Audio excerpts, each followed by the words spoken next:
Hace más o menos 9 años volví a la Argentina por una hija que tiene 9 años que se llama Anaí. Empecé a trabajar con Facundo Manes y hace un año creamos y dirijo el Instituto de Neurociencia Cognitiva y Translacional del CONICET, de Favaloro y de la Fundación INECO, que tiene como objetivo estudiar las bases cerebrales de los procesos mentales, digamos. Y nos interesa mucho la cognición social y cómo los contextos sociales pueden producir patrones cognitivos excepcionales. Bueno, vamos a tratar de explicar todos esos términos que parecen recontra difíciles a lo más clarito que se pueda. ¿Qué investigaron de terrorismo? Bueno, básicamente el terrorismo es un fenómeno que no solo tiene que ver con actos de violencia, ¿no?, sino que destruye a las sociedades. Las personas llegan a cometer actos de deshumanización, ¿no? Son absolutamente incomprensibles y paradójicamente el contraterrorismo conoce muy poco acerca de los terroristas. ¿Qué es el contraterrorismo? Es el conjunto de estrategias que tratan de detener al terrorismo, ¿no? Los principales estudios han sido epidemiológicos, sociológicos, antropológicos, pero las ciencias cognitivas, aquellas ciencias que tratan de entender la mente, y entre ellas las neurociencias cognitivas, han estado muy fuera de toda esta discusión. Y si vos querés, digamos, cambiar una conducta terrorista, tenés que entender la mente. Piensa. Para entender también está Juan Landaburu, que integra la sección internacionales, siempre nos viene a dar una mano con los temas, porque digamos, nosotros, viste, más allá de Uruguay o Brasil, no te anda el GPS. Sí. Bueno, la noticia esta semana es que no hubo ningún atentado, sí, por bueno, suerte. no es poco. No es poco, porque últimamente venían ocurriendo bastante seguido. ¿Y por qué es importante, en mi opinión, ¿no?, conocer la mentalidad? Porque las fuerzas de inteligencia occidentales han sido bastante exitosas en desmontar los grandes complots, ¿no?, como fueron las bombas, las Torres Gemelas, en el subte de Londres.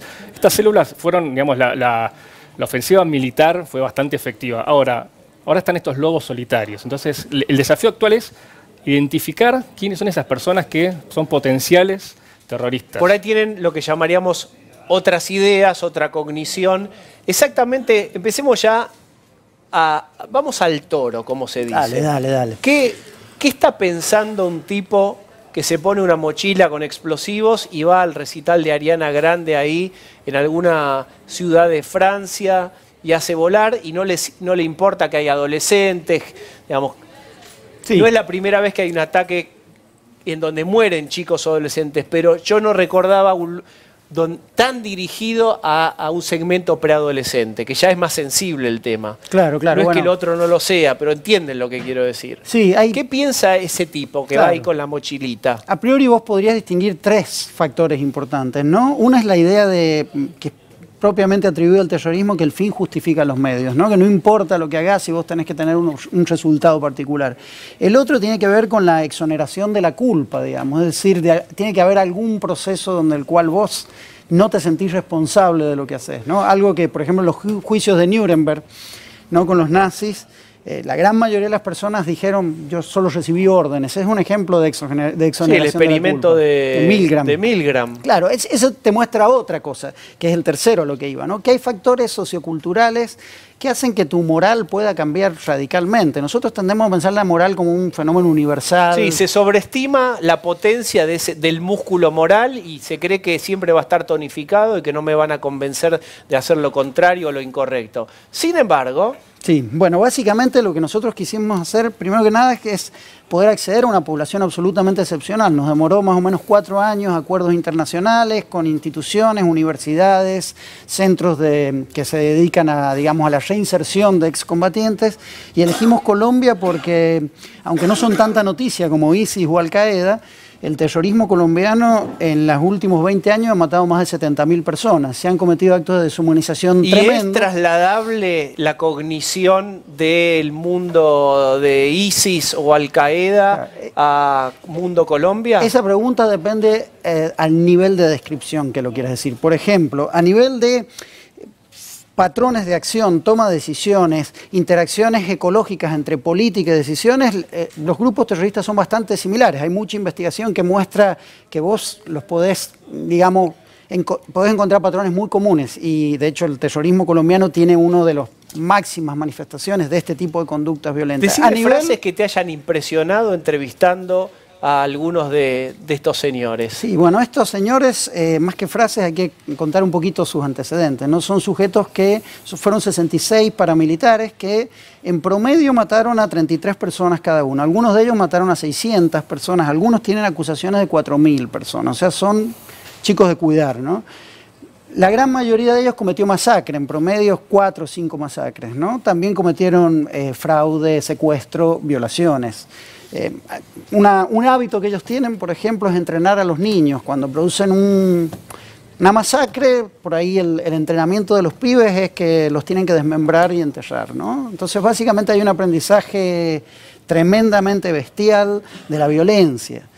Y la verdad es que no se sabe nada de esto. Entonces, lo primero que quisimos hacer es estudiar las diferencias individuales en las características psicológicas. Estudiamos... Porque la gran pregunta, y que no deja de ser angustiante, es si cualquiera bajo determinadas circunstancias y con determinado contexto súper especial sería capaz de hacer esa aberración. Esa es la pregunta que se hizo Milgram y que nos hacemos todos, ¿no?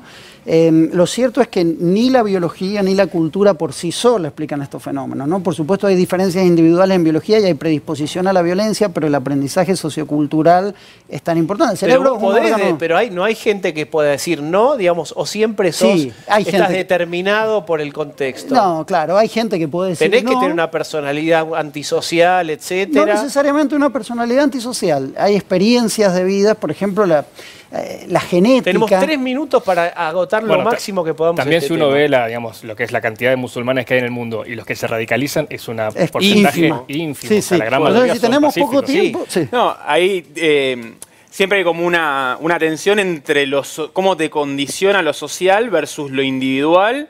Y yo creo que lo social te condiciona, pero no te determina. Entonces ahí vos tenés grados de libertad en esa relación, en lo cual vos tenés que entender que hay condicionamientos sociales y que te pueden aumentar la probabilidad de cierto tipo de prácticas, y después tenés cuestiones que van a nivel individual o que se explican por otros factores que no son los sociales. Ahora, lo social claramente condiciona, no determina. O sea, creo que es ese el tipo de relación. Agrega la mirada, Daniel, que es sociólogo. Sí, bueno, básicamente estudiamos muchas cosas. La inteligencia, la capacidad de abstracción, la conducta agresiva, el reconocimiento de emociones. Altos niveles disociativos para poder hacer eso sin impactarse emocionalmente. Sí, pero ese no parecía ser el principal factor. El principal factor es el juicio moral. Nosotros hicimos múltiples pruebas y encontramos que los tipos tienen un juicio moral absolutamente atípico. Dame un ejemplo de juicio moral, entre comillas, correcto o occidental. Sí, vamos a hacer un experimento, Dale. ¿no? Juan va a ser el experimentado, ¿no? Dale.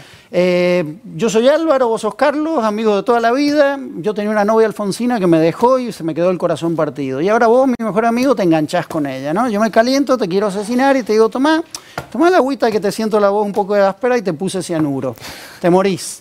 Desde el punto de vista moral, ¿no? ¿Mi acción es buena o mala? Mala. Bueno, pero si yo digo lo mismo, ¿no? Hacemos todo lo mismo, pero el cianuro se me venció, vos tomás agua y no te pasó nada. Desde el punto de vista moral, ¿mi acción es buena o mala? Mala. Bueno, eso es el ejemplo más clásico que determina la moral. Lo que es bueno o malo depende de la intención de dañar, más que del resultado. Eso es como funcionamos, claro, la intención.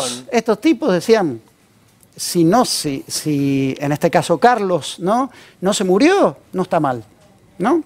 Es básicamente que juzgaban exclusivamente por el resultado. Esto es algo que las teorías sociológicas, ¿no? La idea de que el fin justifica los medios, ha sido visto desde otra óptica. Ahora, en el caso del yihadismo ya es un extremo, porque los terroristas colombianos, digamos, ellos siguen con vida. Ahora, para el yihadista es terminar con su propia vida. Esto ya no es un extremo demasiado grande. ¿Cuál es la ecuación de tus creencias y de tus emociones para decir, yo la verdad no me importa perder la vida si se la hago perder a todas estas personas? En un minuto, todo, como es la tele.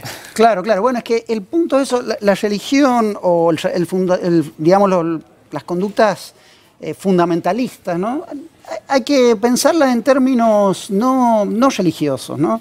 Básicamente te dan refuerzo social, estatus social, te dan una promesa de estatus, ¿no? Y hay que saber entender eso. Ahora, el punto es, vos cómo suprimís la culpa o la responsabilidad. ¿Cómo lo haces? Contá eso y nos vamos. Básicamente, si vos juzgás los actos morales por el resultado, no por la intención, listo, te exonerás de la culpa. Es hermoso, qué fácil era.